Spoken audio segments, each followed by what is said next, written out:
هذا أرقى شارع بدولة ألمانيا، يسمونه شارع الملوك. ليش اسمه شارع الملوك؟ لأن هنا ما تلقون بس الرفاهية، بس الماركات القوية كلش والأشياء الغالية وكله لاكجري. يعتبر من أشهر الشوارع بدولة ألمانيا من حيث الفخامة والتسوق والمظهر العمراني الراقي. طبعا هذا الشارع بقصة كلش مميزة هسه راح تسمعونها من عندي.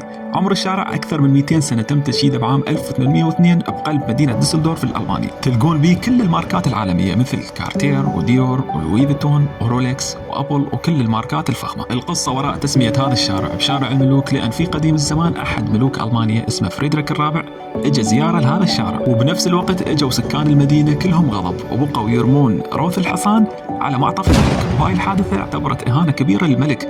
وبعدين من انتهى الخلاف وصار الصلح تم تغيير اسم الشارع من شارع الكستناء إلى شارع الملوك كنوع من التكريم والاعتذار للملك، ولهذا السبب صار اسم الشارع شارع الملوك، وصار رمز للفخامة والرقي، وتجي الناس من كل أنحاء العالم مو فقط للتسوق، لا يجون لجمال الشارع والمشي بيه والتصوير والاستمتاع بالجو والأشجار والبحيرات.